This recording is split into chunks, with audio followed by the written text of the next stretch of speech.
Introduction: the fire you can't control. The world is loud, always shouting, always pulling, always testing the edges of your patience. Every scroll, every glance, every opinion is a trap designed to steal your peace. You are told to react, to defend, to clap back, to prove. And every time you do, you lose a piece of your power. You burn energy on noise that doesn't deserve your attention. You give control to people who don't deserve your response. You let the world dictate your emotions like a puppet on strings. But somewhere inside you, there's a voice that's tired. Tired of explaining, tired of reacting, tired of being pulled into storms that have nothing to do with you. That voice wants stillness. That voice wants strength. That voice wants freedom. Every reaction costs you something. A distraction here, a mood shift there, a burst of anger that ruins an entire day. And for what? To prove a point that doesn't even matter. To please people who will forget you by tomorrow? That's the illusion, the lie that every fire deserves to be fought. But not every battle is yours.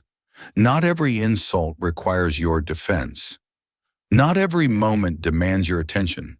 The world moves fast, but real power moves slow. It moves with intention. It doesn't chase. It doesn't explain. It observes, it decides, it acts when it must, and when it does, it hits with precision. You see, the world teaches you that silence is weakness, that calm is surrender, that not reacting means you don't care. But they're wrong. Silence is a weapon. Calm is command. The one who reacts is controlled by the moment. The one who observes controls the moment. Look around at the leaders who don't flinch, at the warriors who breathe through battle, at the creators who build empires while the world screams for their attention. They all learn the same truth. Composure is power. They don't waste motion. They don't waste words. They win quietly because noise is for the uncertain. You've lived enough chaos to know the truth. The world will always test you, through people, through failure, through pain. You can't control that. You can't stop the storm, but you can learn not to be moved by it. You can learn to stand tall in the wind and not let it change your direction. You can learn to see through the smoke and remember who you are. Because calm isn't something you're born with. It's something you build. It's discipline. It's awareness. It's the decision made moment after moment to rise above what doesn't serve you. And yes, it takes practice because your wiring says fight back. Your emotions scream for release. Your ego wants to be right, to be seen, to be heard. But your higher self, the one that's building, growing, evolving, knows that reaction is just a trap in disguise. It's a test of ownership. Every time you choose silence over anger, you strengthen your grip on yourself. Every time you let someone's disrespect pass without disrupting your peace, you win, not them, you. Because peace isn't passive, it's power restrained. The people who master their reactions master their lives. They don't get dragged by moods, by comments, by temporary storms. They build through the noise. They move through emotion with precision. They turn frustration into focus, pain into patience, doubt into drive. They've learned the secret that most will never understand. You can't control the world, but you can control how the world moves you. And that's where real strength begins. The world glorifies speed, but mastery is found in the pause. Between stimulus and response lies the space where transformation lives. That's where you'll find your power. The pause is not weakness, it's choice. It's the separation between chaos and clarity. It's the moment you decide whether to be driven by impulse or by intention. Every reaction that used to own you will become a signal, a mirror showing you where you're still a student. And every time you choose to pause, to breathe, to act instead of react, you'll rise one step higher above the noise. You'll notice something change. People will wonder why they can't get to you anymore. Situations that once broke your focus will barely touch your mind. Their chaos will meet your calm, and your calm will always win, because no one can manipulate what they can't provoke. No one can shake what stands still. That's the new you, the quiet force in a world of noise, the steady flame in a storm of sparks. You won't need to prove your strength anymore. You'll embody it. This journey you're beginning isn't about becoming emotionless. It's about becoming untouchable. You'll still feel anger, disappointment, and pain, but they won't define your actions. They'll pass through you like waves against a mountain. You'll remain grounded, centered, unmoved, because the one who can't be moved can't be controlled. So from this moment on, you stop reacting. You start responding. You stop defending yourself to those who never understood you. You stop chasing validation from those who can't see your value. You stop letting the world pull you into its chaos. Instead, you pull yourself into control. You build focus. You build restraint. You build peace. Not the kind that hides, but the kind that commands. Because calm isn't weakness. Calm is dominance. Calm is direction. And when you finally master it, you stop burning for attention and start burning with purpose. The fire will always exist. The insults, the tests, the distractions. But when you stop feeding it, it dies on its own. That's the art you're here to learn. The art of not reacting. The art of walking through chaos untouched. The art of winning without words. Chapter 1. The Prison of Reaction. How you give away power. You've been trained to react since the day you were born, to flinch at insult, to chase after attention, to defend every wound, to explain yourself to people who never earned the right to understand you. You've been taught that reaction is strength, that standing up for yourself means giving them a piece of your mind. But what if that's the trap? What if every time you react, you hand over the key to your own prison? Because that's exactly what happens. You become a slave to what provokes you. You live chained to the moods of others, your peace held hostage by every tone, every comment, every inconvenience that drags your emotions like a leash. Think about it. One notification, one glance, one post can pull you out of focus, out of purpose, out of yourself.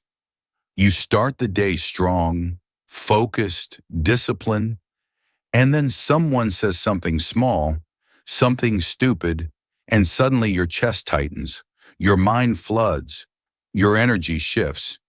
You start writing imaginary responses in your head. You rehearse your defense. You tell yourself you're not angry, but your heart's pounding. That's not control. That's captivity. You've given your emotional steering wheel to a stranger. You've turned your inner peace into public property. Most people live like that every single day, reacting to everything and mastering nothing. They're addicted to outrage, addicted to opinion, addicted to noise. Their emotions aren't theirs. They belong to whoever speaks the loudest. They let life jerk them around like puppets, calling it passion when it's just powerlessness. They confuse reaction with action, but reaction is not action. It's surrender. It's the moment you let the world dictate your energy instead of choosing it yourself. Every time you lash out, argue, or seek validation, you trade your peace for participation in someone else's chaos. You lose time, focus, clarity. You step into their emotional arena, and once you're in, they own you. Because when they can make you react, they can make you move. That's control. That's leverage. That's manipulation. The greatest trick your triggers ever pulled was convincing you that reacting is strength. But real strength isn't loud. It's unshakable. It doesn't need to respond. It simply remains. There's a quote that says, "Every time you react, you serve the one who triggered you." Let that sink in, because it's true. The person who can anger you, distract you, offend you, they control you. They don't even need power, they just need access. And access is what you keep giving away. Every argument, every defensive post, every moment you explain yourself to someone committed to misunderstanding you, you give them power they didn't earn. You hand them the remote control to your emotions, and they press play whenever they want to see you dance. You've probably told yourself it's about respect, about defending your boundaries. But reaction doesn't defend boundaries, it dissolves them. Every time you lose your composure, you prove that your peace depends on someone else's behavior. That's not strength. That's weakness disguised as pride. Strength is walking away with silence. Strength is looking chaos in the face and not flinching. Strength is knowing that someone's words can't touch a mind that's mastered its focus. The modern world profits from your reaction. Social media thrives on outrage. Algorithms reward impulsive emotion.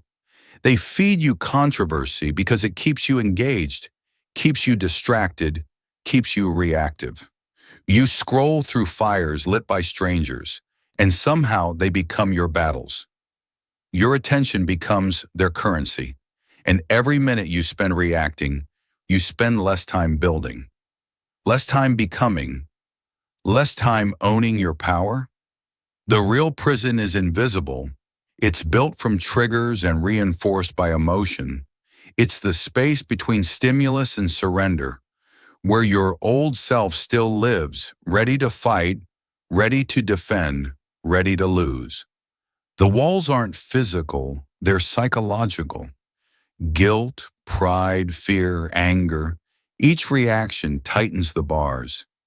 You think you're free because you can express yourself, but true freedom isn't expression, it's control. It's choosing when, how, and if you respond at all. Imagine your emotions as a currency. Every time you react, you spend it. Every time you take offense, you pay a toll. And most people are broke. They wake up drained because they've invested their emotional wealth into meaningless exchanges. They've poured energy into arguments that lead nowhere. But you're here to build wealth, emotional wealth, focus wealth, power wealth. You're here to learn the art of conservation, of saving your strength for battles that matter. Because not everything deserves a response. Some things deserve distance. Some words deserve silence. Some people deserve nothing. When you understand that, you stop chasing validation and start building value. You stop trying to win arguments and start winning your peace. The world will still poke you. People will still provoke you, but they'll find nothing to pull on. No strings, no buttons, no easy access. That's when they realize you've changed. You've reclaimed the one thing they can't handle: control. To master reaction, you must first recognize its cost. Every outburst is a withdrawal from your power. Every impulsive response is a debt you'll have to repay and regret. But every pause is an investment. Every breath before you speak, every moment of stillness before you act, earns interest in the form of clarity. You learn to separate noise from necessity. You learn to act instead of react. That's the shift from prisoner to observer. When you begin observing, you start noticing the patterns. You'll see how predictable reactions are. You'll see how easy it is to control someone who can't control themselves. You'll see why the calm always win, not because they're better, but because they're prepared.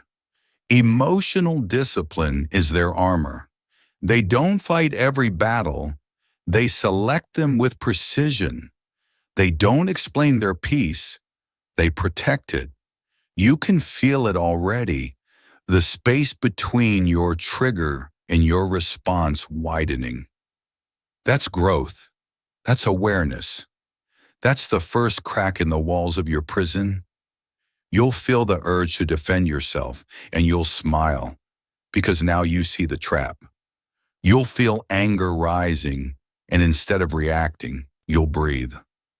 You'll recognize it not as an enemy, but as an invitation to stay in control, to stay above, to stay free. There's no shortcut to this mastery. It's a daily decision. You'll fail sometimes. You'll slip. You'll react. And that's fine. Awareness doesn't mean perfection. It means noticing faster, recovering sooner, learning deeper. Over time, the gap between reaction and realization will shrink until control becomes instinct, until peace becomes your default setting. You must understand this. Reactivity is the opposite of creation. Every time you react, you're pulled backward into someone else's story. But every time you pause, you create space for your own. You step out of emotional chaos and into conscious power. You move from being controlled to being in control. That's where freedom lives, not in expression, but in execution. The next time life provokes you, and it will, remember this chapter. Remember how easily peace is lost when you hand it away. Remember how strong you feel when you hold it. When the world demands your reaction, give it your silence. When chaos calls your name, let it echo unanswered. When someone tries to pull you into their storm, remind yourself, you are the sky. The prison of reaction only holds those who forget they have the key. The key is awareness. The door is choice. The path forward begins with one simple act, the pause. The pause between their trigger and your response. The pause that saves your energy, your focus, your power. The pause that ends the cycle. So here's your challenge. The next time something provokes you, don't react. Don't respond. Don't move. Just pause. Breathe. Watch. That pause will feel small, but it's everything. It's the moment you break your chains. The moment you stop serving triggers and start serving purpose. The moment you remember who you are, calm, controlled, unshakable. And from that moment on, you stop giving your power away. Chapter 2, The Awareness Gap. Seeing without responding. There is a moment, so small most people never notice it, that determines the direction of your life. It's the space between what happens and how you react, between impulse and intelligence, between chaos and control. That's where power lives, in the gap, the awareness gap. Most never find it. They live inside their emotions like a storm that never ends, blinded by reaction, unaware that they have a choice. But you're learning to see. You're learning that awareness is not passive, it's command. When something happens, an insult, a disappointment, a delay, the old version of you fires instantly. Heart racing, mind spinning, words forming before thoughts do. That's the default human setting. Emotion first, reason second. It's ancient, survival-based, impulsive. But survival is not mastery. Survival is instinct. Mastery is awareness. It's the ability to pause and see before you move. It's noticing the fire without needing to throw yourself into it. You don't rise above emotion by escaping it. You rise by understanding it. Because emotion is energy, and energy wants direction. Awareness gives it that. The undisciplined mind lets energy control it. The aware mind channels it. Awareness doesn't mean numbness. It doesn't mean you stop feeling. It means you start seeing the feeling before it takes the wheel. It means you become the observer of your own mind, not the prisoner of it. Picture it. You're in traffic. Someone cuts you off. The old you tightens, breathes fire, mutters curses. The aware you pauses. You feel the heat in your chest, the spark of rage rising, but you see it now. You name it. Anger. That's all it is. Just a sensation. You don't need to become it. You watch it rise. You feel it move through, and then, like smoke, it passes. You're still there, still grounded, still free. That's awareness. That's control. The world wants you reactive, because reactivity is predictable. A triggered person is easy to manipulate. Their buttons are public. Their emotions are currency. Awareness closes those buttons. It makes you unreadable, untouchable. You become the one who sees 10 steps ahead while others stumble over their own feelings. When you cultivate awareness, you stop dancing to the rhythm of the world's chaos and start moving to the tempo of your own calm. But awareness doesn't come naturally. It's forged through discipline. You have to train it like a muscle, meditation, reflection, observation. You build it through repetition, through presence, through patience. You learn to listen to your emotions like a teacher listens to a student, not to judge, but to understand. Because every emotion has a message. Anger says, there's a boundary crossed. Fear says, you're stepping into growth. Sadness says, you're holding on. Awareness doesn't silence those voices. It translates them into wisdom. You begin to see how emotions arise, peak, and dissolve. You start noticing the patterns, how anger usually follows fear, how insecurity often hides behind pride. You start catching yourself before the spiral begins. You start witnessing your mind instead of being swept away by it. That's the evolution, when awareness becomes faster than impulse. And make no mistake, this is warfare, not against others, but against your own unconsciousness. The battle is fought in silence, in stillness, in observation. The weapon is your awareness. Most people think power means speaking louder, moving faster, striking first. But real power is the ability to remain unmoved, to see the emotion rise, to feel it fully, and to still choose your response. That's warrior discipline. Calm under fire, precision under pressure. The weak drown in their feelings. The strong breathe through them. The master uses them. You can feel anger and still stay kind. You can feel fear and still move forward. You can feel pain and still act with clarity. That's awareness. When emotion no longer dictates direction. You feel it, but it doesn't own you. Every time you observe instead of react, you widen the gap. That gap becomes your fortress. It's the space where clarity lives. In that space, you can think, choose, and align. Without it, you're just a leaf in the wind of your own emotions, tossed, turned, lost. With it, you become the wind itself, moving by choice, not by force. It starts small. You'll notice your body first. Tension in the jaw, tightness in the chest, a shift in breath. Then you'll notice the thoughts, stories forming, assumptions building. Awareness shines light on all of it. And once you see it, you can't unsee it. The more you observe, the more control you gain, because awareness dissolves illusion. You realize you're not your anger, not your doubt, not your fear. You're the one watching it. You're the one holding the sword, not the storm. Stillness becomes your new battlefield. The world will push for a reaction, but you'll remain still, not because you're weak, but because you've learned that stillness sees what movement misses. Stillness reveals truth. It lets the noise burn out so clarity can speak.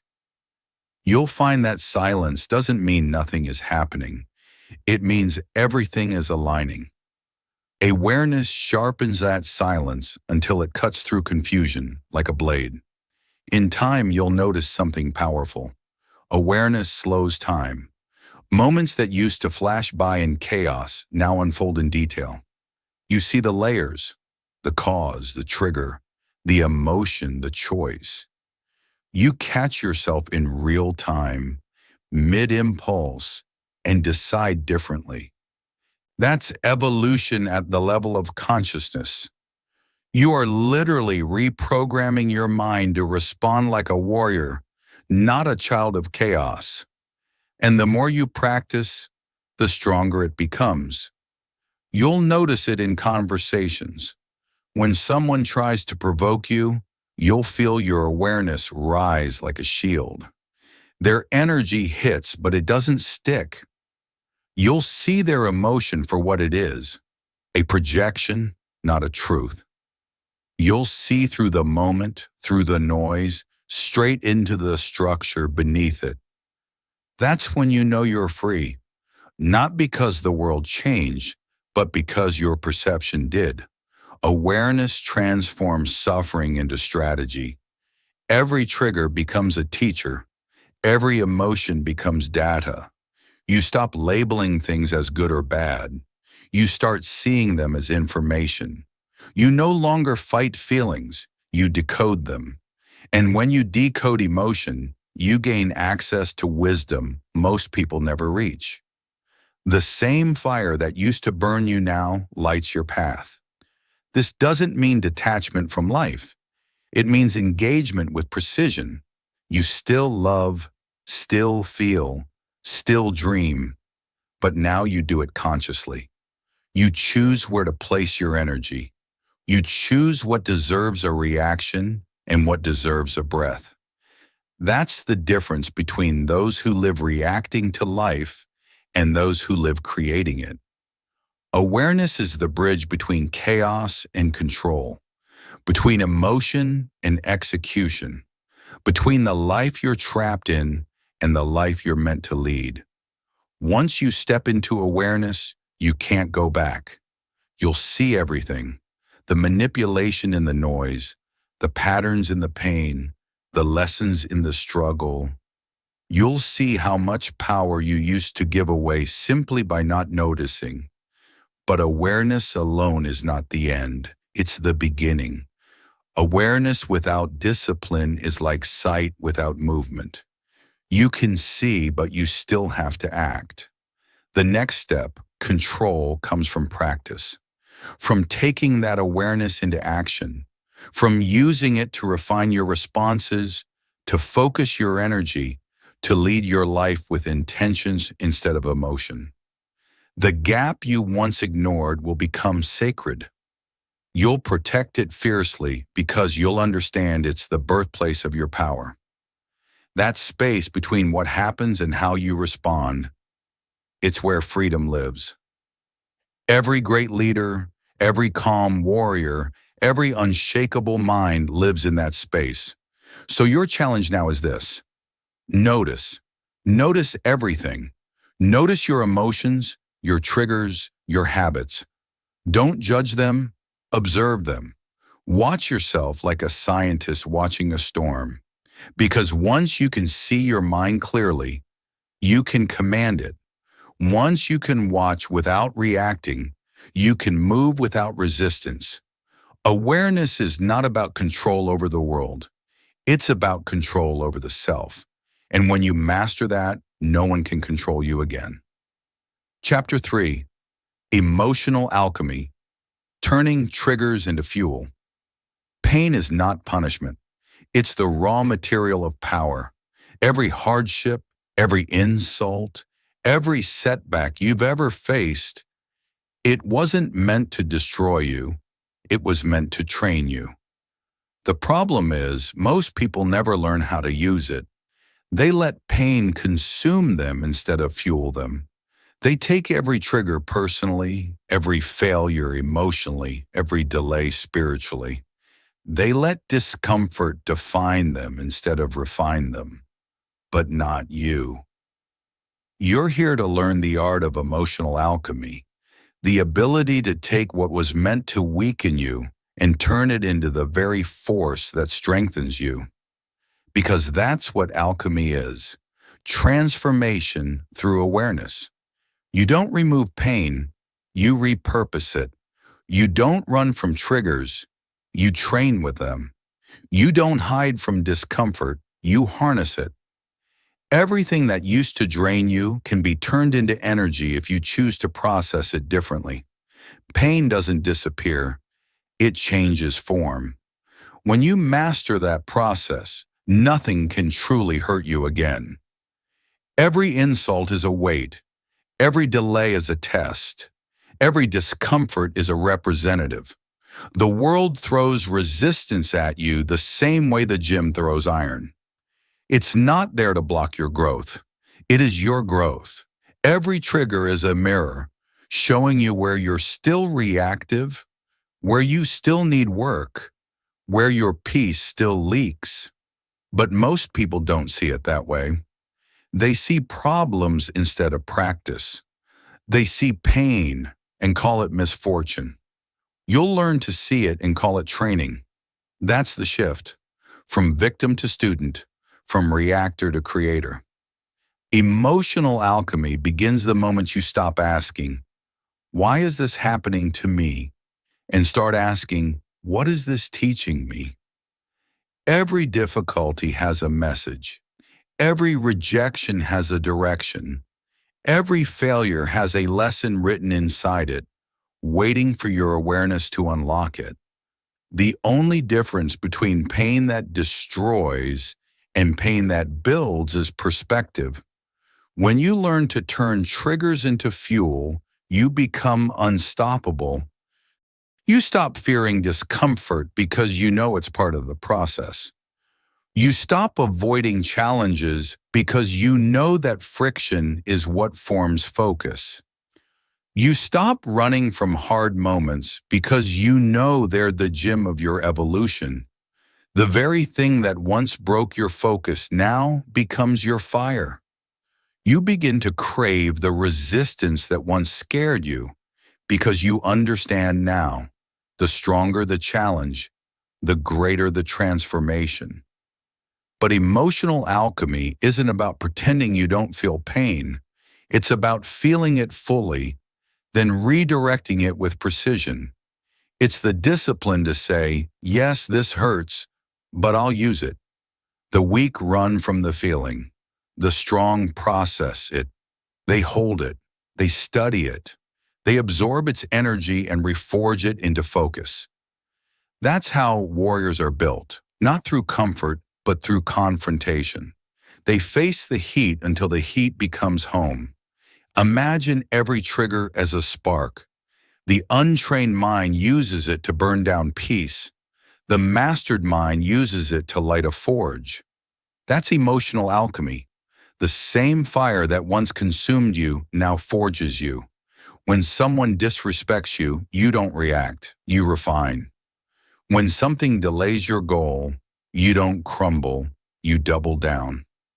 When pain arrives, you don't ask for escape, you ask for strength. Every trigger becomes a reminder. This is training. This is how power is earned. You can feel it when you start to shift. That burn in your chest after an argument, that anger that tries to pull you into reaction, that's energy waiting to be redirected. You can waste it on emotion, or you can weaponize it into action. You can scream or you can build. You can argue or you can evolve. The choice is always there, hiding beneath the noise, reactions or creation. One keeps you stuck in cycles. The other moves you into mastery. Look back on your hardest moments, the heartbreaks, the failures, the betrayals. You thought they were breaking you, but now from awareness, you can see what they were really doing, shaping you. Every emotional hit built muscle you couldn't see at the time. Emotional endurance, patience, perspective. Every breakdown carried the blueprint of your breakthrough. You just didn't know how to read it yet. Emotional alchemy teaches you how to decode those experiences, to mine power from pain. The greatest people in history all practice this art.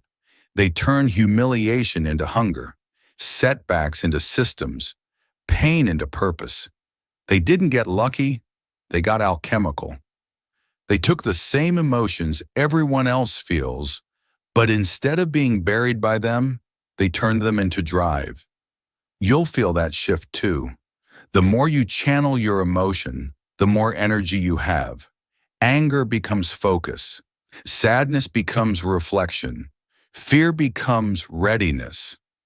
Nothing goes to waste. Emotional alchemy is self-discipline disguised as transformation. It's the refusal to let emotion control behavior. It's turning inner chaos into outer clarity. You'll begin to notice that everything starts serving you. The disrespect, the failure, the long waits, the uncertainty, they all become raw materials for mastery. You stop needing things to go your way because you've learned how to turn anything that happens into your way. That's invincibility. The world will still try to trigger you. People will still test your patience. Circumstances will still sting. But instead of fighting those moments, you'll welcome them. You'll think, good, another representative, because that's what it is. Every emotional challenge is another repetition in the gym of your growth. You're building an unbreakable mind through consistent exposure to discomfort. That's how endurance becomes identity. And here's the truth. Emotion is energy. You can't destroy energy, but you can direct it. You can let it destroy your focus, or you can let it drive your execution. You can spend it on reaction or invest it in progress. The strongest minds don't waste energy fighting emotions. They channel it. They let it move through them like current through a wire. That's why they're unstoppable. They don't burn out. They burn steady. When life hits you, your old self will want to react, to vent, to lash out. That's the test. The alchemist in you will breathe, will feel, will redirect. It won't be easy, but it will be powerful. Because control doesn't come from resisting emotion, it comes from refining it. You learn to transmute pain into progress the same way heat turns iron into steel, through pressure and presence. Soon you'll start to look forward to the tests. The same moments that once triggered chaos will now trigger focus. The insults will sharpen your patience. The delays will test your discipline. The discomforts will expand your capacity.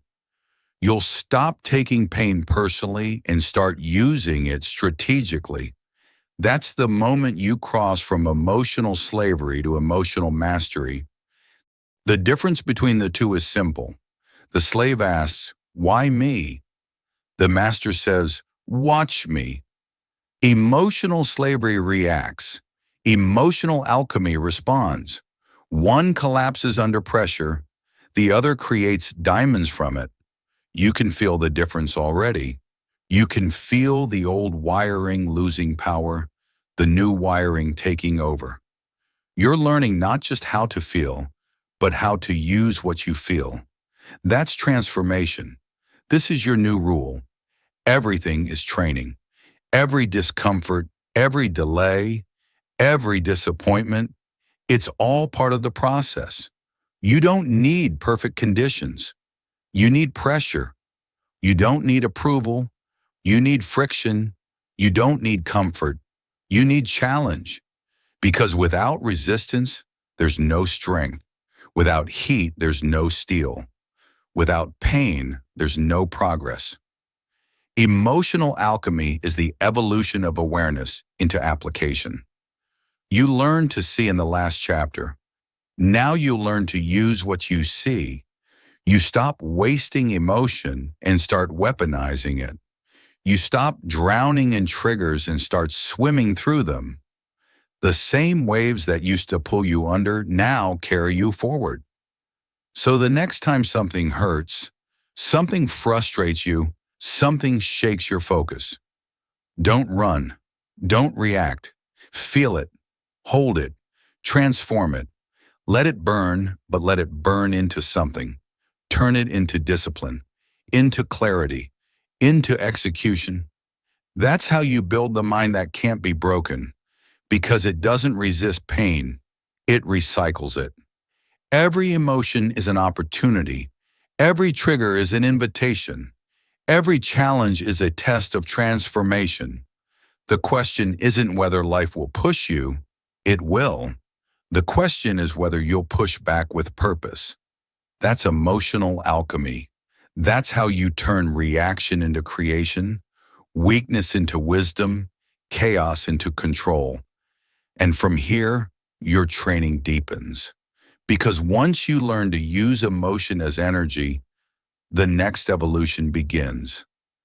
Discipline, the art of staying consistent through every storm, the moment when emotion no longer moves you, but commitment does. That's where you're headed next. That's where mastery begins. Chapter 4, The Discipline of Silence, Power in the Pause. Silence is not weakness, it's precision. The world glorifies noise, people shouting opinions, chasing validation, competing to be heard. But true power doesn't announce itself. It moves quietly, intentionally, without wasting a single word. Silence is the language of mastery. It's what separates the impulsive from the intentional, the loud from the lethal. You don't need to react. You don't need to respond. You just need to see. Because silence isn't absence, it's strategy. The disciplined mind understands this. It knows that silence isn't the lack of voice. It's the sharpening of it. It's the pause before the strike, the inhale before the command. It's what allows you to measure your energy, to study the room, to choose your timing.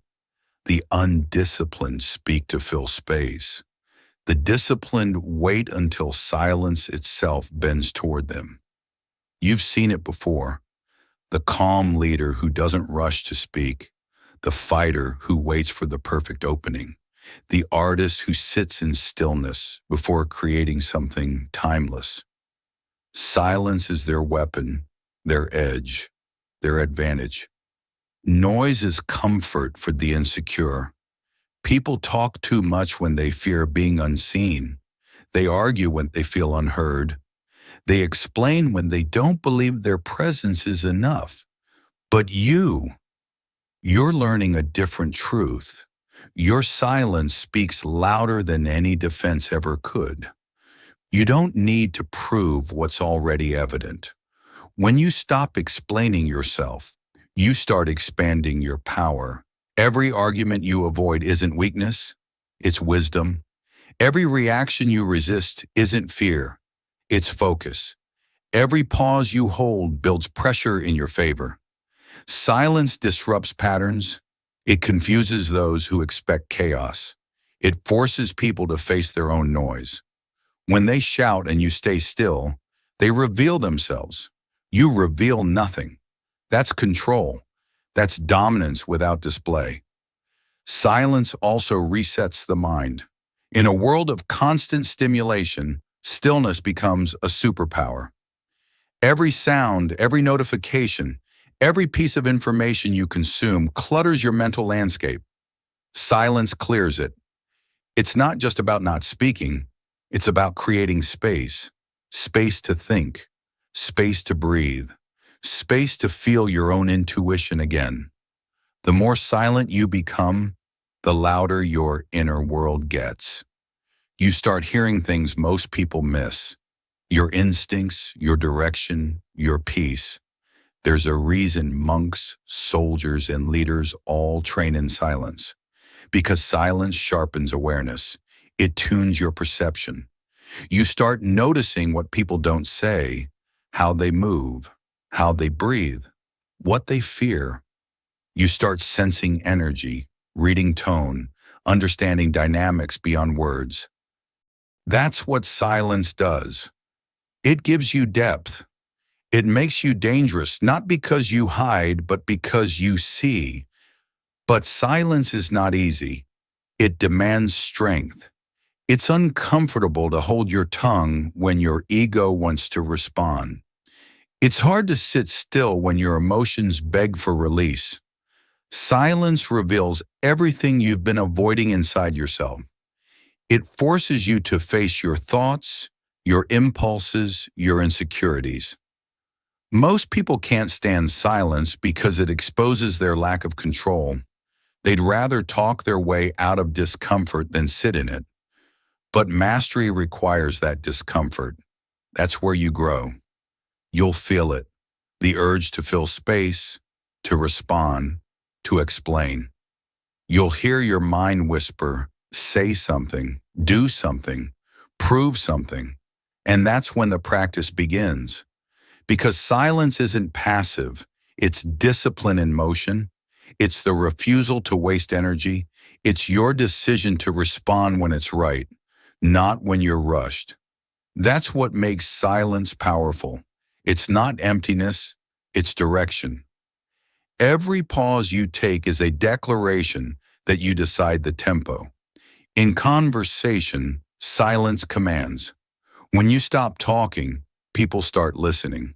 When you stop defending, people start reflecting. Your stillness becomes a mirror, forcing others to confront their own noise. You'll notice it. They'll talk more, explain more, justify more, trying to fill the void you've created. But the one who controls the silence controls the exchange. Even in conflict, silence is strategy. Arguments lose power when you refuse to engage. Insults lose weight when you don't react. Manipulation fails when it meets stillness. Silence disarms what noise feeds on. It shifts the battlefield from words to presence. And in that arena, you always win. Because presence can't be faked. And silence amplifies it. Silence also strengthens creativity. It's the empty canvas your mind paints on. When you stop consuming, you start creating. Ideas rise in quiet like smoke from still embers. The problem is, most people never get quiet enough to hear them. They drown their potential in conversation, in commentary, in constant distraction. They confuse talking about growth with actually growing. Silence breaks that illusion. It pulls you inward, toward substance, toward creation. You'll start realizing how much of your life was wasted on noise, on explaining yourself, arguing for attention, reacting to things that didn't deserve you. Silence will show you that none of it was necessary, that your energy was meant for higher things, building, learning, mastering. You'll feel lighter as you stop engaging in meaningless exchanges. You'll move with intention, speak with purpose, act with clarity. That's what silence gives you, efficiency. The discipline of silence also transforms how you communicate. You'll start speaking less, but every word will carry more weight. People will listen differently because they'll know you don't waste words. You'll begin to use silence as punctuation, a pause that makes your message land harder. The less you say, the more they feel. That's not manipulation. That's mastery of presence. And silence isn't just external, it's internal too. It's quieting the inner noise, the mental chatter, the constant commentary in your head. When you learn to silence your thoughts, you stop being controlled by them. You create mental minimalism, doing less, meaning more.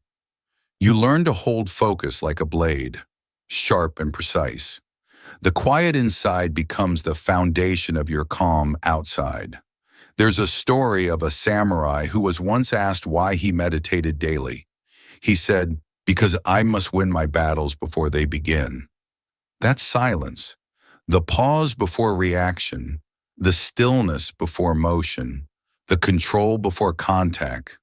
You don't go into life's wars to find peace. You bring peace with you. The quiet you cultivate becomes your armor. The discipline of silence becomes your edge. This discipline will be tested. You'll be tempted to break it, to explain yourself, to prove your worth through noise. Don't. Let your actions speak. Let your composure deliver your message. Let silence be the exclamation mark that ends the conversation. There's a time to speak, yes, but until that moment is earned, silence is strength. As you practice, you'll notice something remarkable. Silence slows the world down. It expands your perception. It stretches moments long enough for wisdom to step in. You'll start noticing how much life exists in pauses. The look before the word, the breath before the answer, the heartbeat before the choice. That's where truth hides, in the gaps between sound. Eventually, you'll realize silence isn't just a tool, it's a teacher. It teaches patience, humility, precision. It teaches you to listen to others, to yourself, to life itself. It shows you that not every space must be filled, not every emotion must be expressed, not every moment must be occupied. In silence, you rediscover balance. You realize that restraint is not repression, it's refinement. From here on, let silence become your standard. Speak less, observe more, react less, understand more, do less, mean more, because the loudest person in the room is rarely the most powerful. The one who listens, who observes, who waits, that's the one who controls the flow. So the next time you feel the urge to speak, to react, to fill the quiet, don't. Hold it. Feel the weight of that pause. That pause is strength forming. That pause is wisdom breathing. That pause is mastery in motion. Silence isn't empty. It's full of everything that matters. It's the pause that builds pressure, the stillness that breeds strategy, the discipline that sharpens direction. You're learning to move like the masters, quietly, deliberately, with purpose. Because silence doesn't hide your power. It is your power. The world shouts and you listen. The world reacts and you observe. The world burns energy on noise and you build strength in stillness. That's the difference. That's discipline. That's dominance. From now on, let your silence speak for you. Let it carry the weight of your control, the calm of your mind, the focus of your intent. You don't need to prove anything. You don't need to explain. Just pause. Just breathe. Just be. Because the one who controls the pause controls the moment, and the one who controls the moment controls the world. Chapter 5. The War Within. Battling the ego's urge to react. The loudest battles you'll ever fight won't be against others. They'll be against yourself, against that restless voice that demands to be seen, to be right, to be recognized. That voice is the ego. And make no mistake, it is the master of disguise. It tells you its confidence. It tells you its strength. It tells you that defending yourself is honor, that clapping back is pride, that speaking louder makes you powerful. But ego doesn't build power. It borrows it. Your ego is not your edge. It's your leash. The ego wants reaction. It craves validation the way an addict craves a hit. It wants to prove something, post something, win something.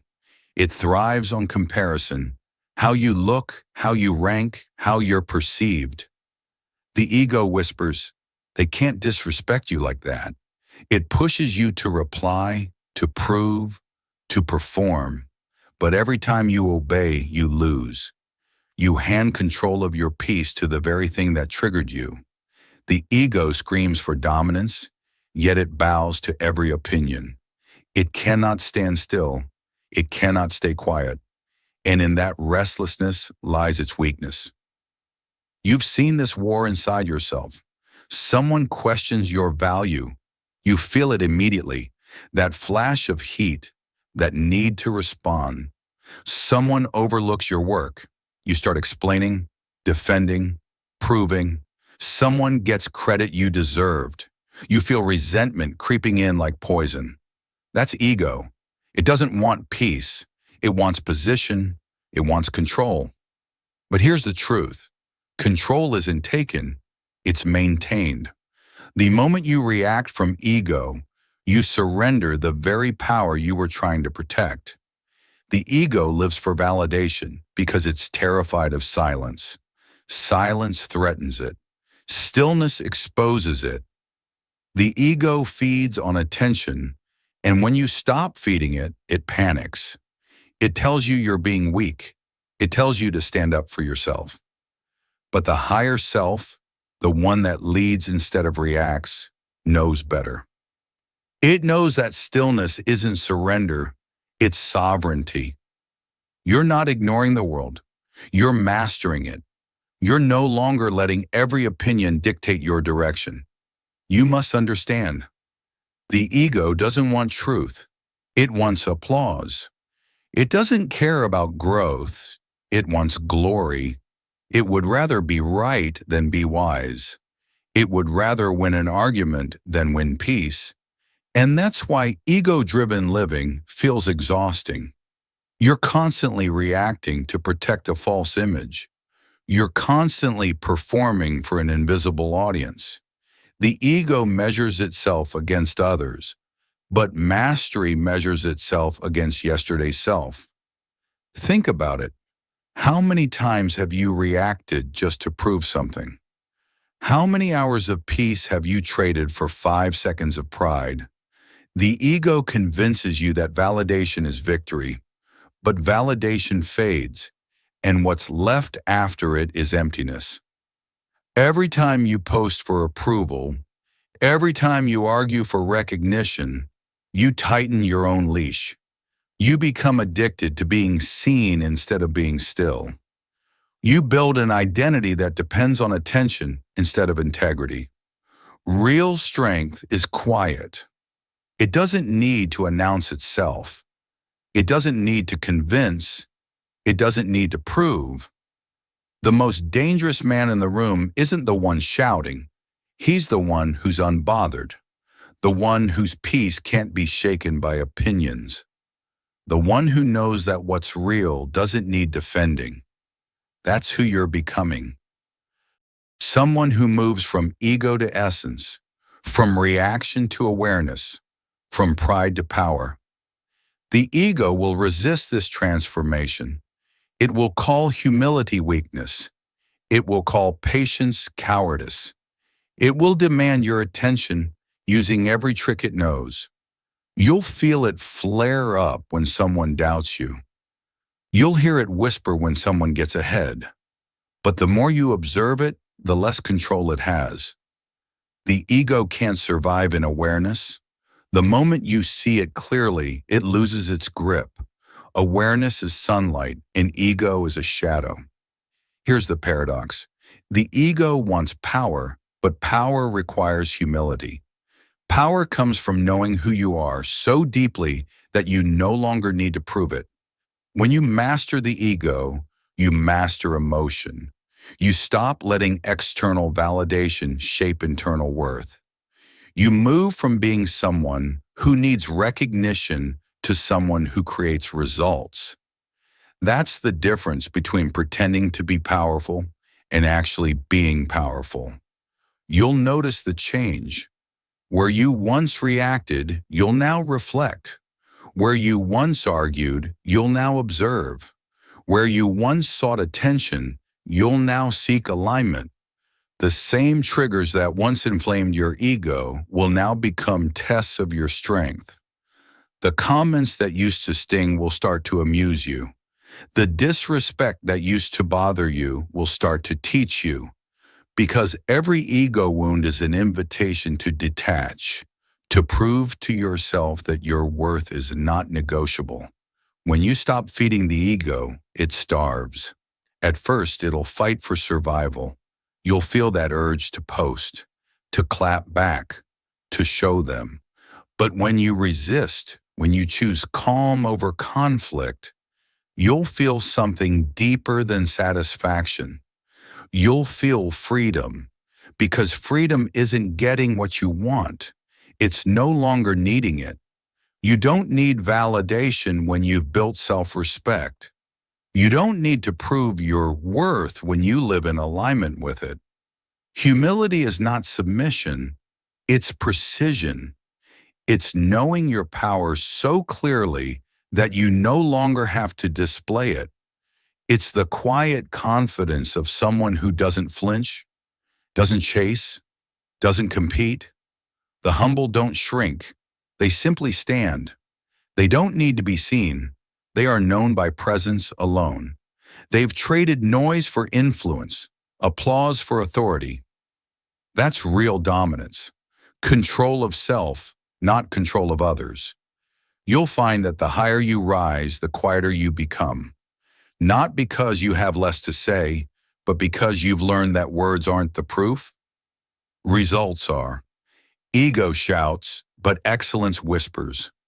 You'll learn to let your consistency speak, to let your work, your discipline, your composure do the talking. The ego wants the world to notice you. Mastery wants you to notice yourself. Understand this. You don't owe anyone your reaction. You don't owe them your explanation. You don't owe them your energy. When you refuse to engage in ego-driven battles, you reclaim your peace. You start moving with intention. You start leading with purpose. That's what control looks like. Not silence out of fear, but silence out of understanding. You no longer fight to be right. You fight to stay centered. The war within never fully ends. The ego will always whisper.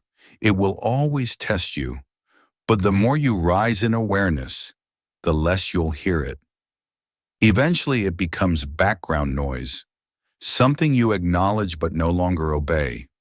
You'll still feel it, but you'll smile at it. Because now you know the truth. The ego isn't your enemy.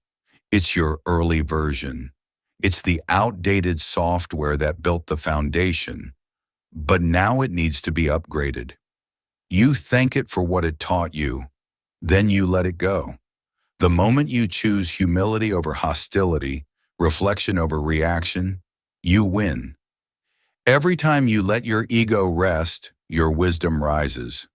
Every time you choose restraint, your strength deepens. You realize that what you thought was power, arguing, proving, asserting, was actually weakness dressed up as confidence. Real power doesn't flex. It flows. It doesn't need attention. It earns respect. So the next time your ego itches to react, to post, to prove, remember this. Your peace is the prize. Your composure is your crown. The strongest person in the room is the one who no longer needs to be right, because they already are. The war within isn't won through victory. It's won through surrender. Surrendering the need to be admired, to be validated, to be understood. That's when you become untouchable. From arrogance, you move into authenticity. From pride, you move into power. The noise within you fades, and what remains is quiet self-respect. the kind that doesn't need to be seen to be solid, the kind that radiates calm like a force field. This is what mastery feels like, not the absence of ego, but the control of it. Because when the ego no longer commands your reactions, you no longer live in its prison. You rise above the noise. You see without defending. You act without proving. You move without announcing. That's power purified. That's strength in silence. That's victory in humility. Chapter 6. The Power of Detachment. Freedom from Outcome. Detachment isn't indifference. It's discipline. It's the art of caring deeply about your effort while being completely free from what comes after. It's the power to act without anxiety, to move without desperation, to give everything you have without needing anything in return. Because when you need something too much, approval, success, validation, you lose control. You become chained to the outcome. Detachment breaks those chains. It returns you to yourself. You've spent years believing that control meant chasing results, chasing recognition, chasing what's next. You believe that pressure equals progress, that obsession equals achievement. But the truth is simpler, colder, freer. You don't win by chasing. You win by controlling what you can control and letting the rest burn. That's detachment. It's the freedom to act with total commitment and zero dependence on what follows. The world tells you to care about results. It tells you to measure your worth by wins, by numbers, by praise. But detachment reveals how fragile that mindset is. Because the moment you attach your peace to an outcome, your peace becomes temporary. You're only okay when things go your way. You only rest when validation arrives. That's not mastery. That's slavery dressed as ambition. The master works, but he doesn't beg for reward. He builds, but he doesn't beg to be seen. He moves with intention, not attachment. This is the point where your power evolves. You've learned to master reaction, to silence ego, to stay calm under fire. Now you must learn to release, to let go of the illusion of control over what isn't yours, to understand that you can shape effort but never guarantee result. You can plant seeds but not command rain. You can train discipline but not dictate timing. Detachment doesn't make you lazy, it makes you lethal. Because now you move without fear. You act because it's right, not because it's recognized. Detachment is not giving up. It's giving over. It's giving over your need to control what was never yours to own. You still care. You still give your best. But when the outcome comes, you meet it with stillness. You take success with humility and failure with composure. You no longer swing between extremes. You found the middle ground, the calm in the center of chaos. That's where strength lives. When you detach, something strange happens. You become unstoppable. You no longer freeze under pressure because you're not afraid to lose. You no longer hesitate because your identity isn't tied to the result. You stop asking, will this work? And start saying, this is who I am. Detachment shifts your motivation from outcome to identity. You stop chasing success and start embodying excellence. It's like a warrior stepping into battle knowing he might die. His focus is not on the victory, it's on the fight itself. His discipline, his training, his purpose. That's what matters. The outcome is not his to own. The process is. And because of that, he moves without hesitation. He fights with freedom. That's detachment. Not apathy, but presence. Not numbness, but total focus on the moment that's here. You felt the weight of attachment before, the anxiety of waiting for a reply, the frustration when your effort doesn't produce results, the disappointment when things don't go the way you planned. Every ounce of that pain comes from attachment, from believing you need something to feel complete, but you don't. You already have what you need: the ability to show up, to give your best, to stay aligned with your purpose. Everything else is noise. Detachment teaches you to stop measuring your worth by external metrics. You start living by internal alignment instead. You stop saying, "I'll feel good when I achieve this," and start saying, "I feel good because I'm giving my all right now." That's the mental switch that separates the free from the fearful. The attached mind works for reward. The detached mind works from purpose. The truth is, the outcome doesn't belong to you. It belongs to time. You can't control when results arrive, only how consistently you show up. You can't command the world to reward your effort, but you can control whether that effort stays pure. That's what detachment demands: purity of process, to act with clarity, to commit with integrity, to surrender everything beyond that. When you start practicing detachment, you'll feel resistance. Your ego will scream, "But if I stop caring, I'll stop winning." But that's the lie. Detachment doesn't kill ambition. It refines it. It removes the noise of desperation. It replaces anxiety with focus. It shifts you from "I need this to happen" to "I'm ready for whatever happens." That's freedom. The detached mind is not careless. It's clear. It doesn't fear outcomes because it's anchored in process.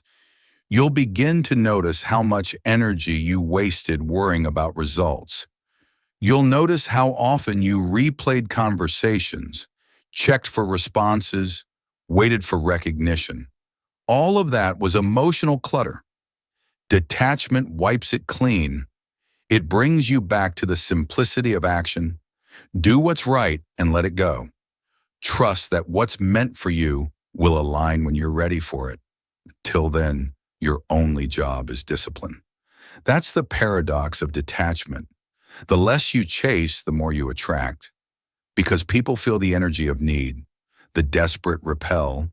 The focused draw in. Detachment radiates calm confidence.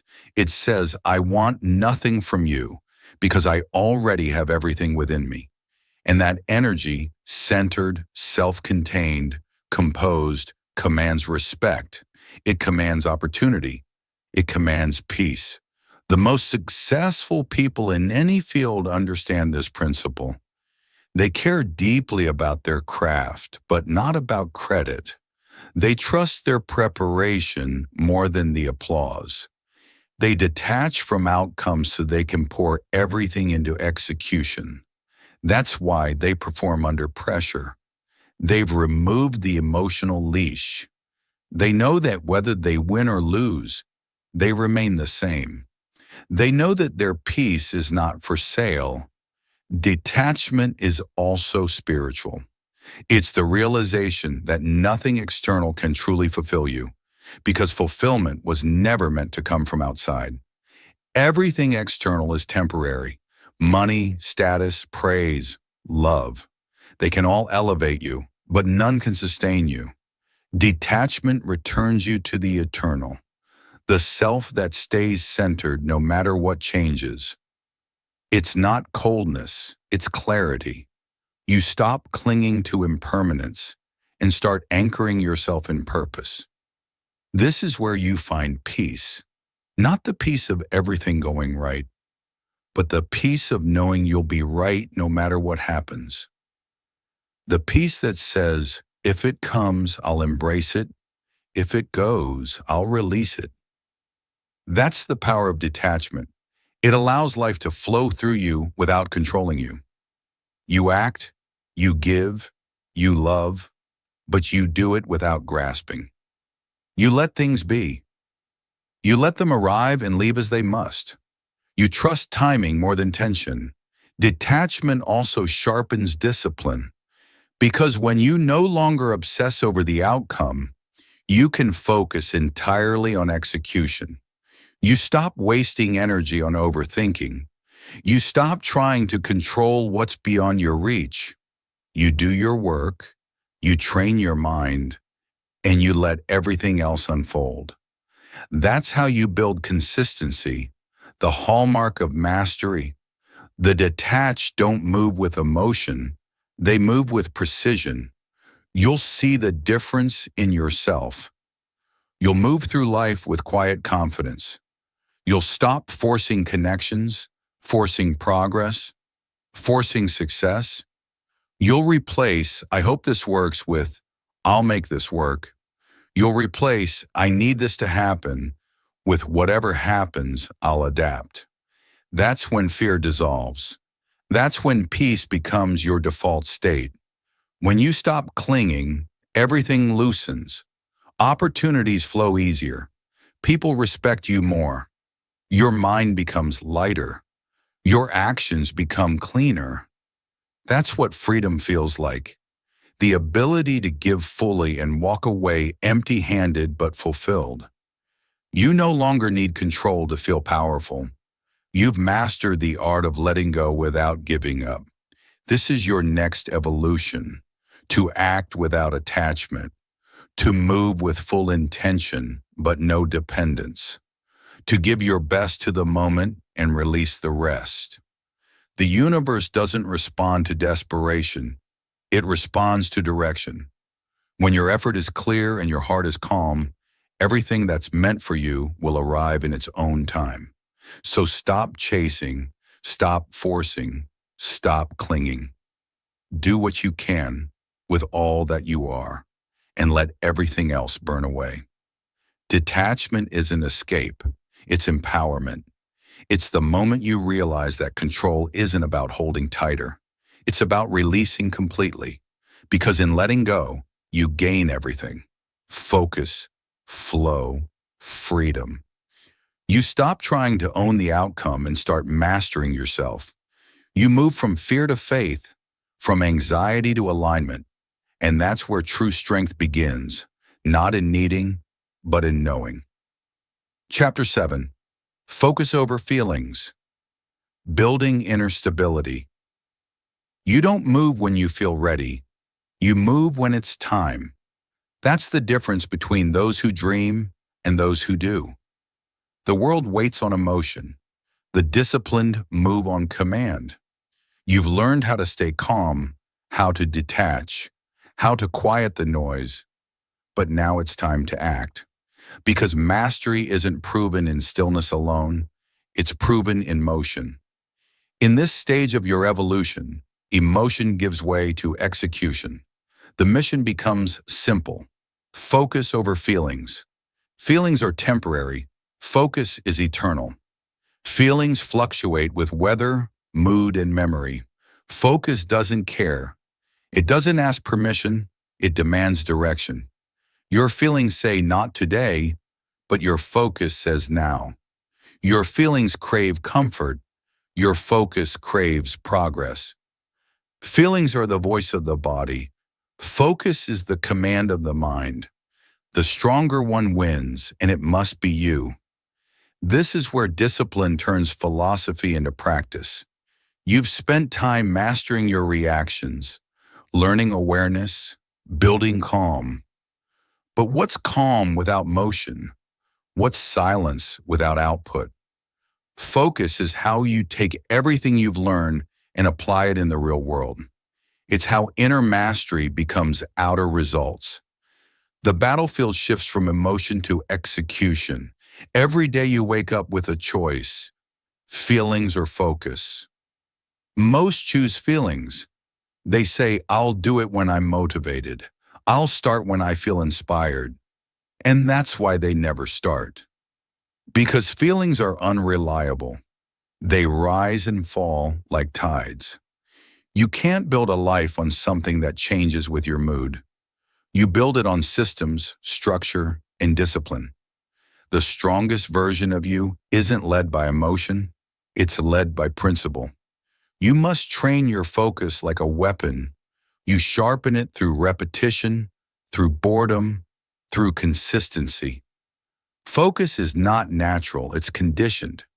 You teach your mind to stay on task, even when it doesn't want to. You teach your body to move, even when it's tired. You teach your will to act, even when it doubts. That's what separates those who talk about success from those who live it. They don't rely on emotional permission. They rely on mental precision. Here's the truth. The world doesn't care how you feel. It responds to what you do. The universe rewards consistency, not emotion. Every great builder, athlete, and creator knows this truth. They've all had days where they didn't feel like showing up, but they showed up anyway. That's the hidden ingredient of greatness. Not passion, not hype, consistency. Doing what must be done, whether your emotions agree or not. You will never feel ready for the life you're meant to live. Readiness is a myth sold by comfort. Growth doesn't ask if you're prepared. It asks if you're willing. You'll never feel like waking up early, training harder, focusing deeper. You'll never feel like giving 100% when life throws weight on your shoulders. But you do it anyway. That's what defines you. That's the voice of focus cutting through the static of emotion. Think of emotion as weather, unpredictable, temporary, loud. Focus is climate, steady, reliable, enduring. Some days are sunny, some stormy, some gray. You don't stop your mission because it rains. You adapt. You adjust your rhythm, but you keep moving. You never hand your destiny over to mood swings. You're not a slave to your state. You're a soldier to your standard. Focus is built in moments when feelings scream the loudest. When you're tired, but you still move. When you're frustrated, but you still finish. When you're uninspired, but you still execute. Every time you do, you strengthen your internal stability. You prove to yourself that emotion no longer runs the show. You do. You become anchored in purpose, unshaken by internal noise. The mind will always try to seduce you with excuses. Rest a little longer. Do it later. You deserve a break. Those whispers are emotional traps disguised as self-care. But true self-care is keeping promises to yourself.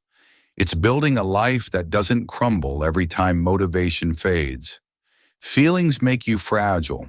Focus makes you free. When you build from focus, you can't be stopped.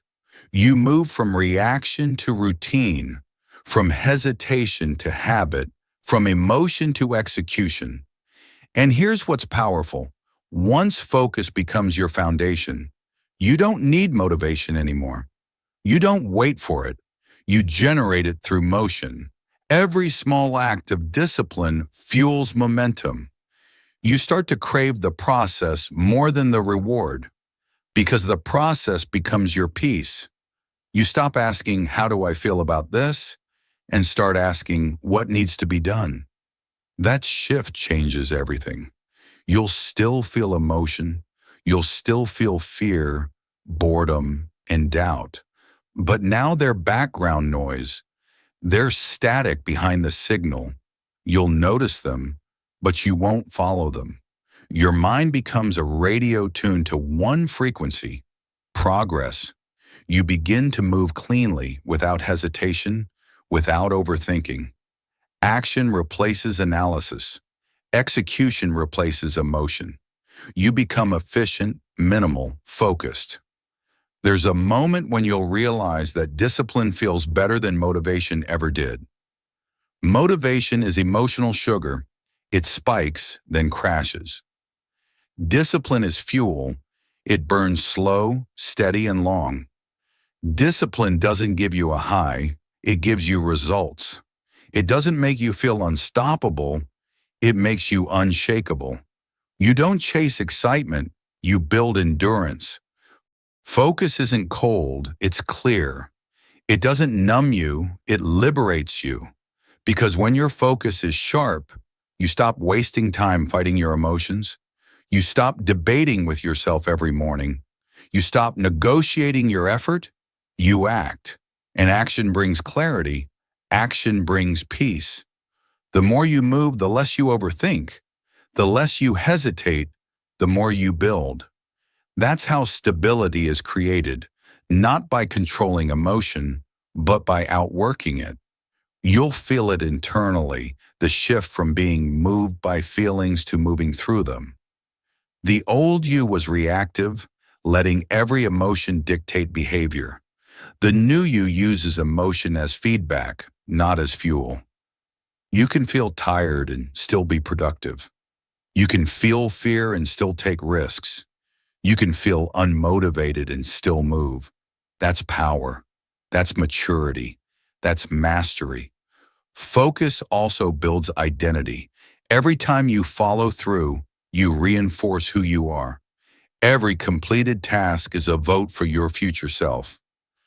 Discipline is not punishment, it's proof. It's proof that you can trust yourself, and trust is the foundation of power. You'll no longer need to convince yourself you're capable, you'll have evidence. The gap between intention and action disappears.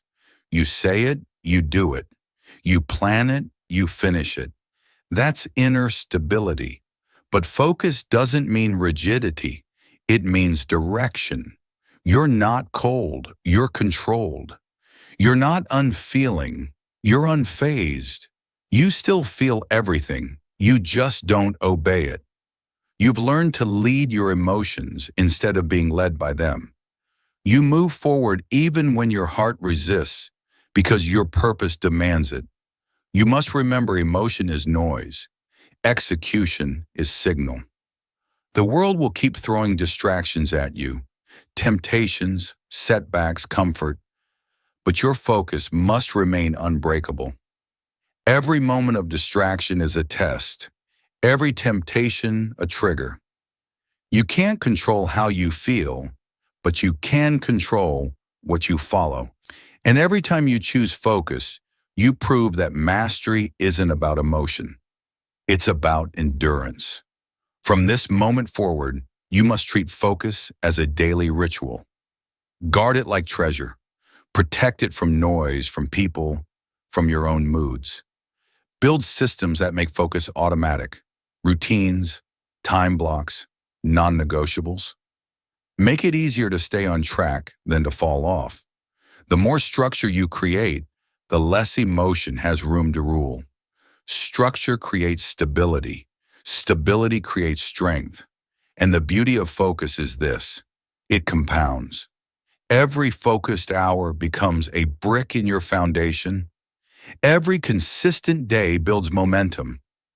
Every disciplined week shifts your identity. You're no longer swayed by moods, weather, or circumstance. You've built a fortress inside your mind. You've learned that real freedom isn't doing what you feel, it's doing what's required. So when you wake up tomorrow, don't ask yourself how you feel. Ask yourself what your mission is. Don't wait for energy. Generate it through motion. Don't wait for calm. Build it through consistency. You are not here to live according to emotion. You're here to lead according to purpose. The emotional noise will never fully go away. The waves will always crash. But focus is the anchor. It keeps you steady, stable, and sharp. It doesn't stop the storm. It lets you move through it untouched. Because you don't need to feel ready to move. You just need to move. Every time you choose focus over feeling, you evolve. Every time you execute instead of react, you win. And that's the bridge. From inner control to outer creation. From discipline to dominance. From emotion to excellence. Chapter 8, The Calm Creator, Acting Without Emotion, leading without noise. Power doesn't need to shout. It doesn't need applause. It doesn't even need to be seen. Real power moves quietly, measured, deliberate, unshakable. You've built the foundation of this power within yourself. You've mastered your reactions, refined your focus, detached from outcomes. Now that mastery becomes visible, not through noise, but through presence, not through force, but through influence. You've become the calm creator, the one who shapes the world without needing to control it.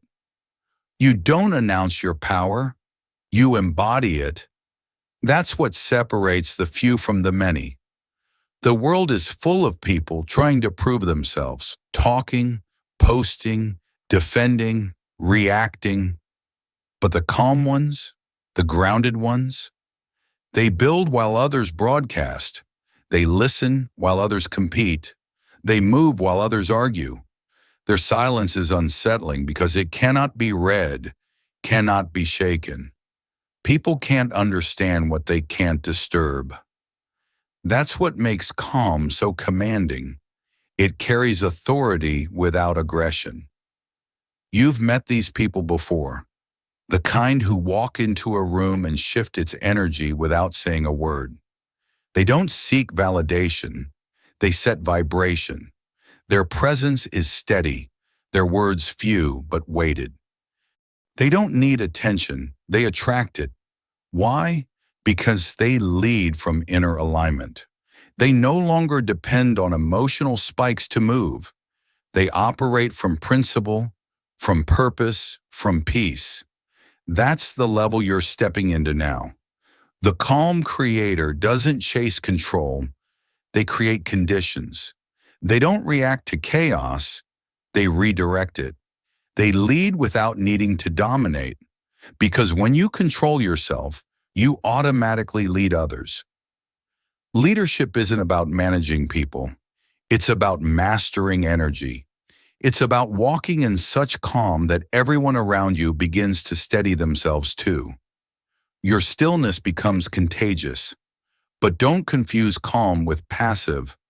Calm isn't inaction. It's intelligent motion.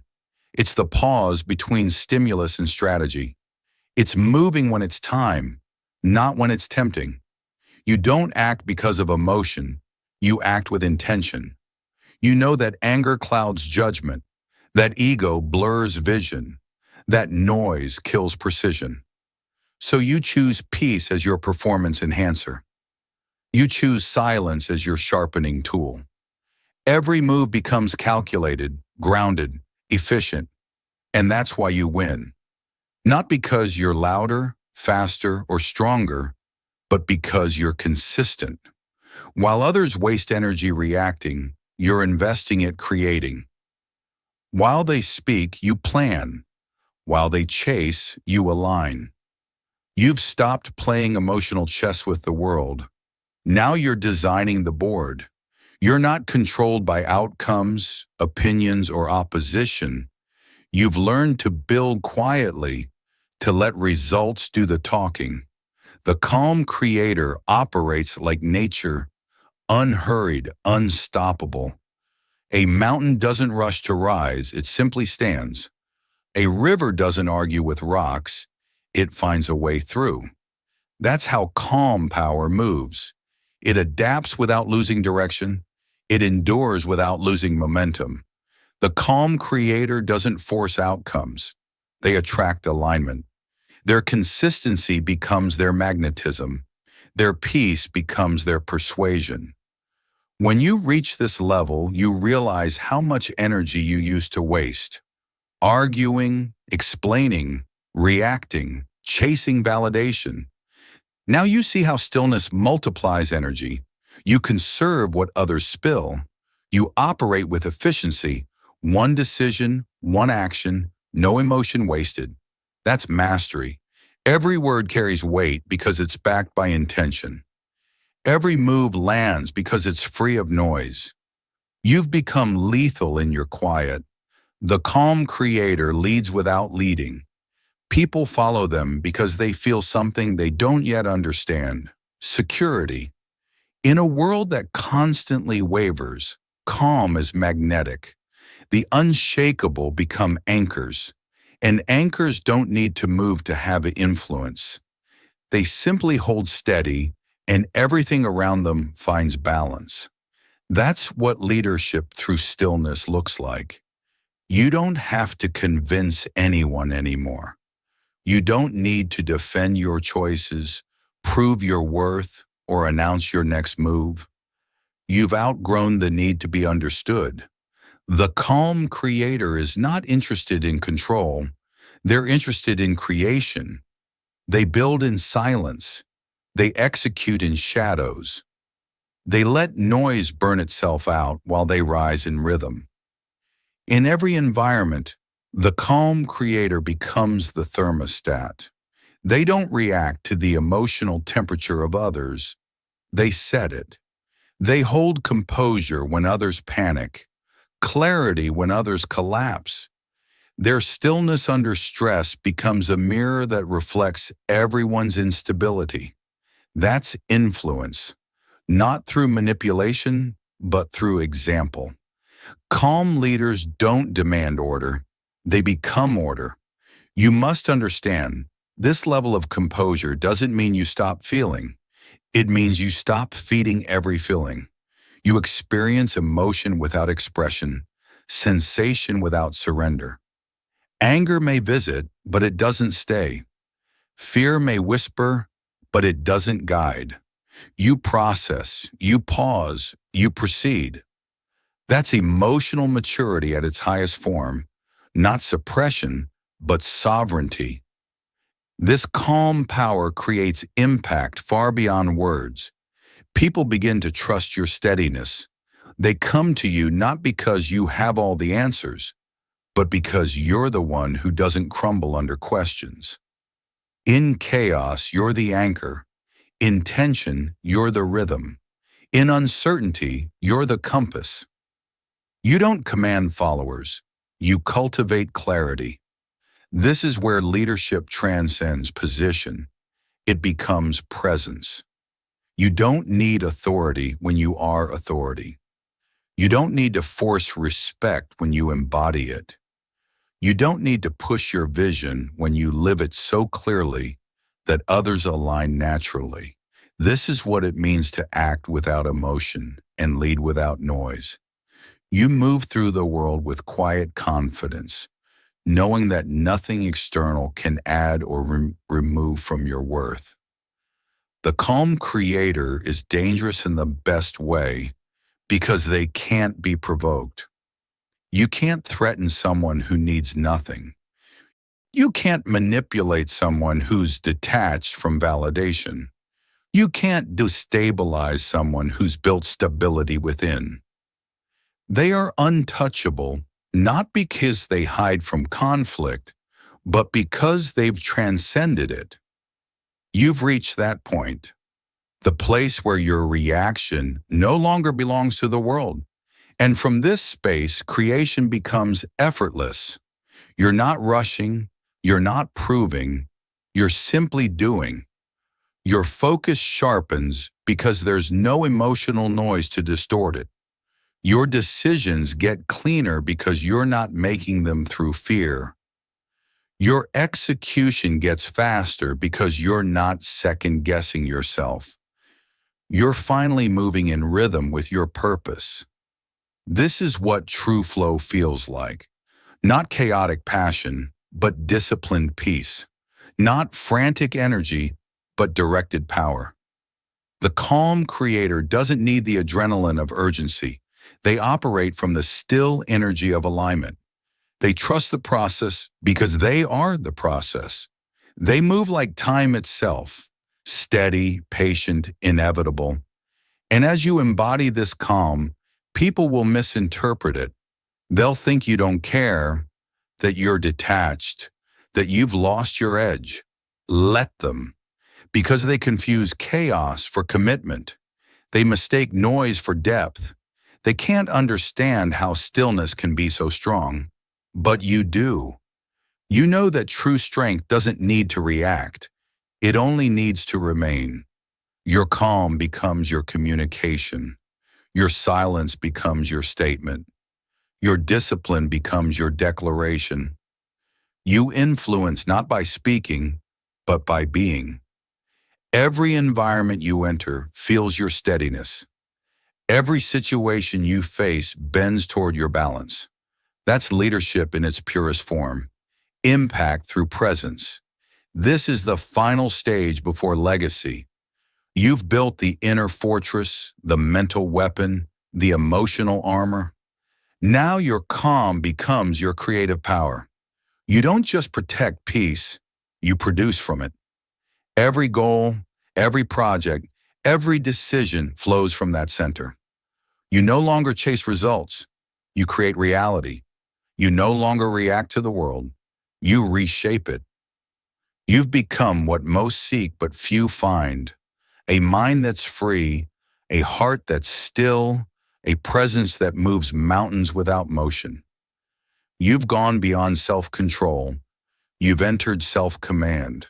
You've become the eye of the storm, the stillness that governs the spin. From here, creation becomes your language, and peace becomes your legacy. You no longer live to prove, you live to build. You no longer speak to be heard, you speak to direct. You no longer seek attention, you give guidance. You've crossed from self-mastery into world influence.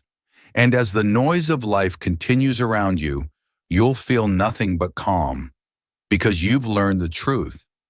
Chaos only controls those who chase it. You've stopped chasing, you've started creating. This is the power of stillness in motion. This is leadership without noise. This is victory without reaction. You are the calm creator, unshakable, disciplined, and free. Closing chapter, the unreactive mind, mastery in motion. You win when you no longer need to prove you're winning.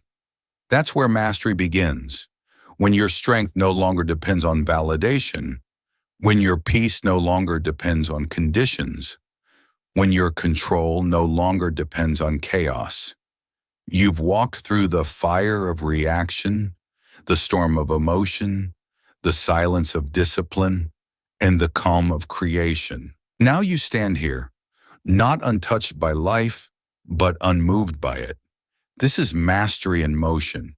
The unreactive mind is not empty. It's full of awareness. It's not detached from life. It's deeply rooted in it.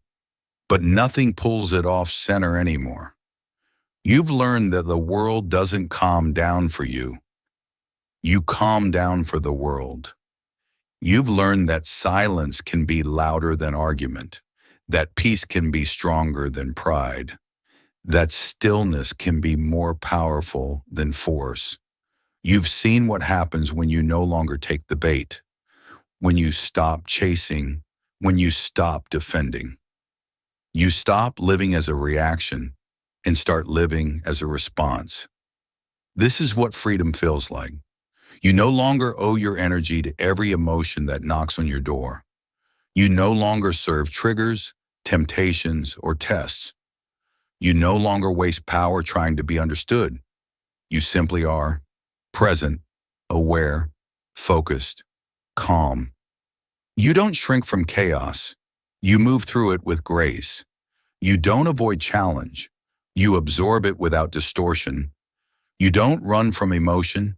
You rise above it. That's the difference between control and chaos, between wisdom and noise. You've learned that life will always test your calm. People will still provoke. Situations will still fall apart. Delays will still frustrate. The difference now is that nothing gets inside. You've built walls made of awareness and doors that open only to peace. The world no longer dictates your direction. You dictate your response. You don't stop storms from forming. You stop them from defining you. You've become the observer, not the observed. You've realized that most people are reacting to reactions, repeating cycles they never pause long enough to break. But you've stepped outside the cycle. You've entered the space where action is chosen, not forced. The space where emotion becomes data, not destiny. That's where mastery lives, in the pause between stimulus and strength. And now every move you make carries weight, not because you're trying to impress, but because you've aligned intention with action. Your silence speaks clarity.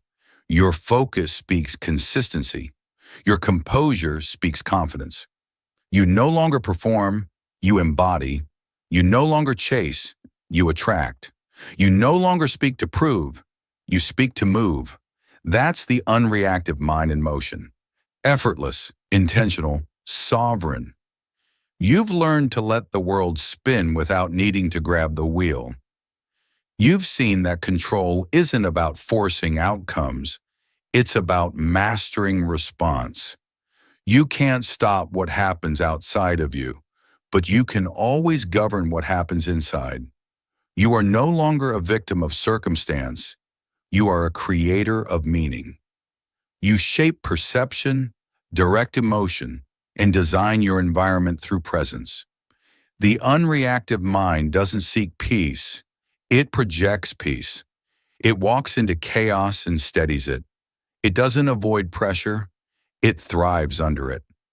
Because when you are no longer ruled by reaction, pressure becomes polish. Every challenge refines your calm. Every test strengthens your stillness. Every conflict becomes a mirror showing how far you've come. You no longer fight the world, you lead it by example. Look at yourself now. How many times have you chosen silence instead of struggle? How many moments have you held the pause instead of the punch? How many times have you turned pain into patience, noise into focus, doubt into discipline? That's mastery. That's transformation. You've gone from the one who fought everything to the one who flows through anything. You've become the calm in the storm, the center of control in a world addicted to chaos. And it's not that you don't feel anymore. You feel everything. You just don't let it rule you. You've learned to honor emotion without obeying it, to use energy without wasting it, to move with intention instead of impulse. That's power, not the power to dominate others, but the power to dominate yourself. When you can command your own mind, no force on earth can defeat you.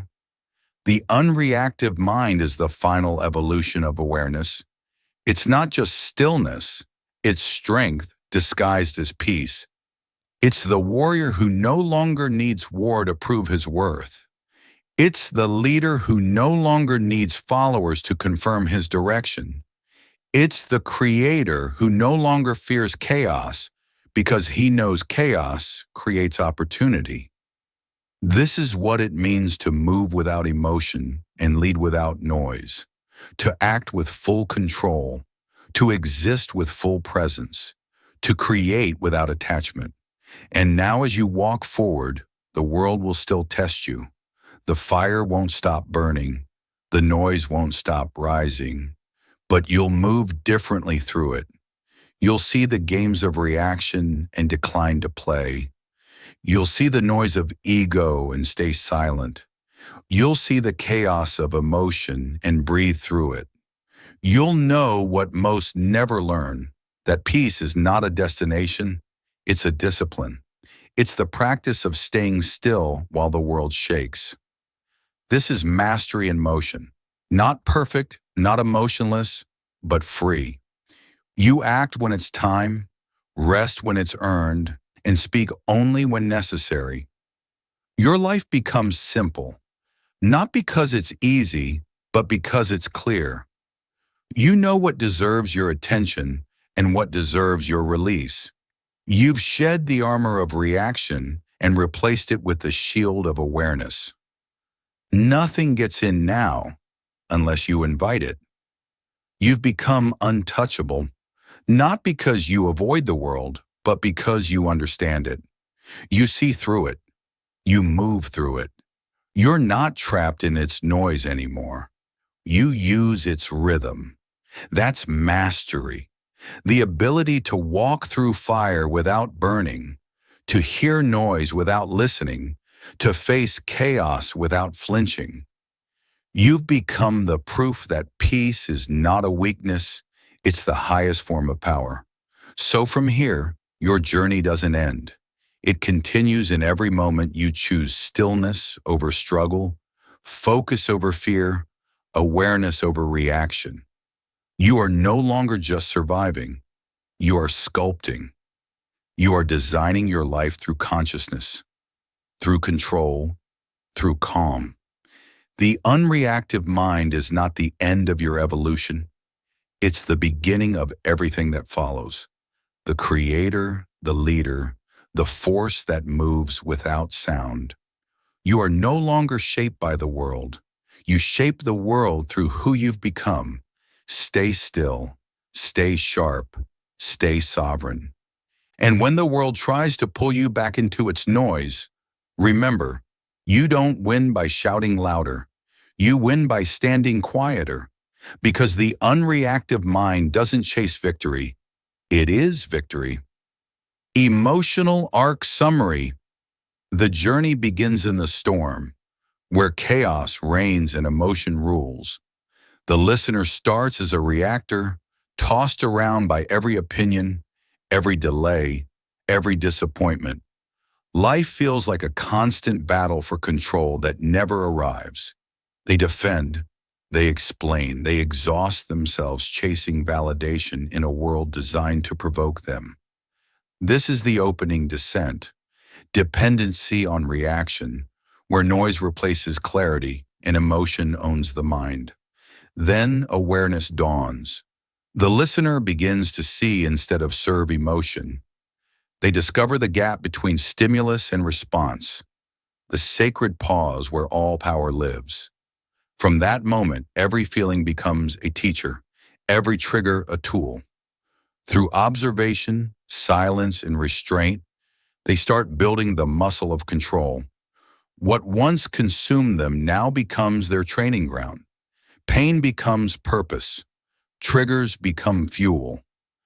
Discipline enters next, the structure that turns awareness into strength.